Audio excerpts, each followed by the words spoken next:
Hi, everyone, and welcome. Welcome to another edition of our Listen to the Missus podcasts. I'm Art Lewis. I'm Ann Williams. And we come to you from the studios of WSGW Radio in Saginaw, Michigan, where Listen to the Missus was an on-air program for 66 years. Mm-hmm. And we have a number of things to talk about on this edition, but we're going to bring back a goodie. I don't want to say oldie because it was recent, but it's a goodie. On the on-air program, every day we would look at what was happening in the way of celebrations, food celebrations. Because every day is a food celebration, and every month, too. And every month, too. So we thought we can't do it on a daily basis, but we can certainly take a look at the beginning of a month as to all of the various celebrations that are happening. Now, we're recording this program on July 31st, so tomorrow, August 1st, starts a brand new month. So Anne, our head research guru, has come up with a few of the things that we're going to be celebrating in the month of August. Yeah. Well, August is National Catfish Month, for one. I'm not sure why that is, Really? but catfish is delicious. I like it. If it's done well. Yeah. Well, I like it fried usually. Yeah. Well, and that's the best way, I think, for catfish. Yeah. Yeah. National Panini Month also. And also August is National Peach Month. That makes kind of a lot of sense because peaches become ripe in the summer. It's a summer fruit. National Sandwich Month as well. So paninis and sandwiches. And it's National Goat Cheese Month and also National Water Quality Month. As for catfish, I have to say we do catfish every once in a while at my house, fry them, and the last time we had them as tacos. We used them as fish tacos. We made fish tacos out of the catfish. I'm telling you what, it was delicious. Yeah. Delicious. With a little slaw on top, flour tortilla. That's all you need. I mean, put it on a piece of New Orleans bread, you got a catfish poor boy. I could do that too. You certainly could do that too. So that's good stuff. Yeah, there's a lot of other variable events, and days. Just a few examples. There's a White Wine Day during August 4th, National White Wine Day. There is International Bacon Day, August 31st. That's the Saturday before Labor Day. International Beer Day on August 2nd. National Honeybee Day, August 17th. New England Apple Day, August 28th. So, just a few of the things being celebrated during the month of April. Check your calendars. You can easily find that online, what food is being celebrated on a daily basis or a monthly basis or a weekly basis. Have you used the delivery food services at all? I have not. I have not personally, but I know people who have. Well, and most of them like it, the ones I've talked to. Yeah, well, maybe I can change their minds. Okay. There was a survey done, and this is not good. This has to do with popular food delivery apps like Uber Eats, Postmates, DoorDash, Grubhub, and deliveries like pizza deliveries. Out of 497 deliverers interviewed, they found that 140 of them, that's 25%, dipped in to sample the food they were delivering. Oh, no. That's not good. And they asked people, they asked 1,518 American adults if they'd be upset by that. And most said it would fall near the range of absolutely unacceptable. Near the range? In my world, that's absolutely unacceptable. That said, 85% of the people interviewed said they would like to implement tamper-proof packaging on their food. Not a lot of people are just happy when their food comes. About 20% of people complain their food is not hot upon arrival because somehow the deliverers don't understand that time equals loss of heat in the food. Almost half of those who order don't tip more generously in inclement weather. Found that interesting.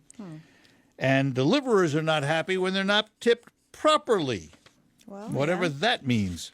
But the part of this whole thing that really caught my attention was the fact they're dipping into the food they're delivering. Well, I think anytime somebody's delivering food or anything to you, they expect a gratuity. Yeah, absolutely. I don't know what a proper one is, but Yeah. Anyway. So I thought that was interesting that they're dipping into food. But here's something else dipping into your food, although it's not directly into your food. You know, food companies have taste testers. They test their new products. Right. Usually it's done blindly behind a wall. They slide it in and all of that. Well, like everything else in industry, what have I told you that robotic tongues are now measuring taste for the food and beverage industry? Oh, my goodness gracious.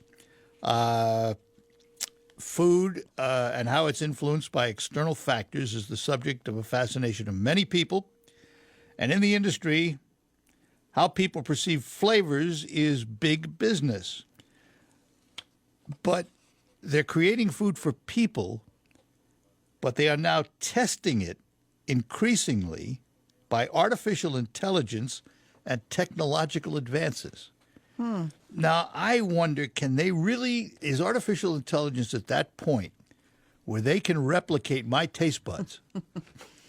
I don't know. I mean, if they can do all the other things they can do, I probably can. But well, IBM technology uses what they call combinatorial sensing to build a cross-section of a liquid, creating a holistic signal using an array of sensors. That's more than I want to know. So just understand that your food may be subject to testing by an artificial thing. that is very interesting. That's interesting. What else do you have? Well, last time I went through some ways to use all the good fresh produce that you have this time of year. Oh, yeah. And I have a few more of those methods. One of them is you can take your fresh produce and make oven-dried fruit. After you've gone, and picked berries or something like that, maybe you want to dry them. So this is how you do that. You just spread them out on a baking sheet and dehydrate for several hours, usually around 6 hours at the lowest temperature possible on your oven. And that's pretty much it. And you can use it in like granola or just snack on it. So that's another way to use your produce. Another way is to make fruit ice cubes. What you do there is just put the fruit in an ice cube tray with water and freeze, pop them out and use them in lemonade, cocktails, etc. It's kind of pretty and elegant, and of course it tastes good. When the ice melts, you got a piece of fruit there to chew on with your drink. Yeah, that's good stuff. And I think it would look really pretty too. Be nice for a party. Here's another thing. How about using melon rinds as fruit bowls? Oh, yes. Yeah. Yes. Yeah. You can take once you cube your melon, add the fruit back into the rind with an assortment of other berries and summer fruit. And you have a prettier, more seasonal table display without needing to wash the extra bowl. Of course, a melon basket. I've made those before. Oh, absolutely. Take a melon, hollow it out, and, put a fruit salad in there. Oh, and not only that, not only can you hollow it out, but you can take a knife and do edge work to give and it make it a look pretty edge, So watermelons are great for that. that. The point is, though, you don't have to do them, you can do cantaloupes or any kind of melon. And you're not wasting because whatever you take out, you can cut up and put back into the fruit salad. And by the same token, you can do this with citrus rinds also. You take small ones. Yeah, small ones. You have you can use them as cups for like sorbet. So I was just going to suggest. Yeah. You take out yes. the stuff, the pulp and everything, and then fill it with homemade or store-bought sorbet in bright colors. Wouldn't that be pretty? Oh, yes, it would be good, too. And it freezes well, too. Yeah. You can put it in and freeze it. So a few more ideas on how to use your produce. That is good. I have a recipe, and this is a recipe. Over the years of Listen to the Missus on air, we created a total of 11 cookbooks. And all the recipes came from listeners to the program. And this one caught my attention, not because it's so different, although it is a very good recipe for what it is, but the title.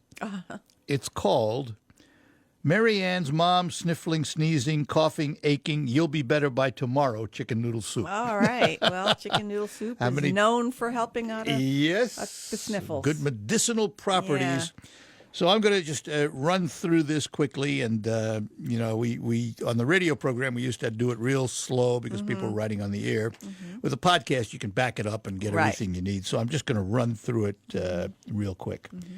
1 whole rotisserie chicken cut up, 1 quart or more of water, 1 tablespoon of butter, 2 celery stalks chopped, 4 to 6 cloves of garlic finely chopped, half a cup of fresh parsley or 2 tablespoons of dried parsley, 1 teaspoon of garlic salt or to taste, 2 tablespoons of chicken stock paste, or base if you will, 1 quart of chicken stock, 2 carrots peeled and sliced, 1 small onion finely chopped, 1 lemon, 1 to 2 teaspoons of Pampered Chef dill mix, or somebody else's equivalent, a half a teaspoon of pepper or to taste, and 1 package of egg noodles or whatever other kind of noodle you like.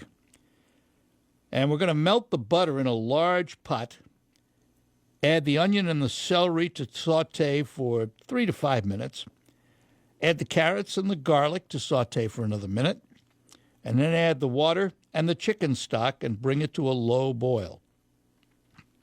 Mix the chicken stock paste, the garlic, salt, the pepper, and the dill mix, and let it simmer for 20 minutes. Grate or zest about 1 tablespoon of the lemon rind into the soup, reserving the lemon, and set it aside.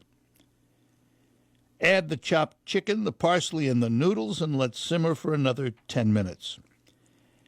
Halve the lemon and juice both sides.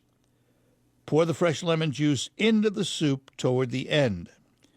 Add some more salt and pepper and lemon zest to taste. Adjust the liquid accordingly and adding as many noodles as you like. Enjoy it with orange juice, hot tea, or water, and you'll feel better by tomorrow. And one thing about that lemon, when you do that in a soup like that, when you cut up a lemon and you add the juice and the zest, it doesn't really turn it into lemony soup, but it really brightens the flavors. It's quite good. So there you go. Mary Ann's mom, sniffling, sneezing, coughing, aching, and you'll be better by tomorrow. Chicken noodle soup. Sounds like a good one. I had one more thing here. I had several ways if you want to make ice cream, but you don't have an ice cream maker. Oh. There are ways to do that. Love it. The first one does not actually involve any ice cream type ingredients. This is unusual. This is for kind of people that are maybe health conscious, for vegans or lactose intolerant. Did you know you can make something similar to an ice cream just using frozen bananas? Really? Yeah. You just take the frozen bananas and put them in a food processor or a blender. You can even just smash them up by hand. Of course, the texture is not going to be as smooth. And then there you have it. You just eat it like that. Huh? Yeah. And that is... You don't freeze it? Well, the bananas are going to be frozen. So I see. You're sort of Yeah. blending it up while it's frozen. Yeah. You're almost making a pure banana smoothie. Exactly. So that's kind of an ice cream substitute if you're lactose intolerant or you don't want the dairy for whatever reason, or you're vegan. And I should point out, in the summertime, particularly, bananas are a wonderful way to help you stay hydrated because of the potassium. Yes. Bananas and water. You got it made. And I personally always have frozen bananas because I always save my super ripe ones because I don't like to eat them. And they're so good for save baking. them for different things. Perfect. Good for baking, good for smoothies, good for a lot of things. Yeah. You can also add something to the bananas. You can add like caramel, Nutella, cinnamon, ginger, flavor it up however you want. So Could there have you go. stopped at caramel. I would have been happy. Easy enough. And here's another one, the freeze and stir method. What you do is you make an ice cream base and then freeze it in any old container for about 35 or 40 minutes, 45 minutes, and then you stir it, freeze it some more, stir again, freeze again, until you get almost a desired ice crystal-free consistency. So you get the consistency you want. And to get the creamiest texture, they say use a custard ice cream mix. So you make a base and just keep freezing and stirring and freezing and stirring. And that's going to have eggs get in it it, right? The custard is going to have eggs, yeah. Yeah. So that's another way to do it. And you have something similar to ice cream. Sounds good. Sounds good. You can also make ice pops. Don't forget about that. Oh, just have the mold, same thing? Yeah. You just mix yogurt, fruit, sweetener, and you're done. And put them in molds. And you can have something like a creamy ice pop. You can also blend in fruit if you want to. I said that. Add other flavors, chocolate, vanilla, half and half, different things. Experiment. I do like those frozen fruit bars where Yeah. they're made with juices and parts of the fruit. Yeah. I don't know if they're any more healthy than anything else, but boy, they taste good. I've been hooked on mango lately. Yeah. Oh, There's so many different kinds now in the there freezer are. case. Yeah, there are. I mean, it's overwhelming. Well, that's going to do it for this podcast for Listen to the Missus, and we hope you join us again as we do it every week. And sometime in the near future, we're probably going to go to a 2-week, twice-a-week format. We'll let you know when that happens. In the meantime, I'm Art Lewis. I'm Ann Williams. Thanks for being with us on this edition of the Listen to the Missus podcast.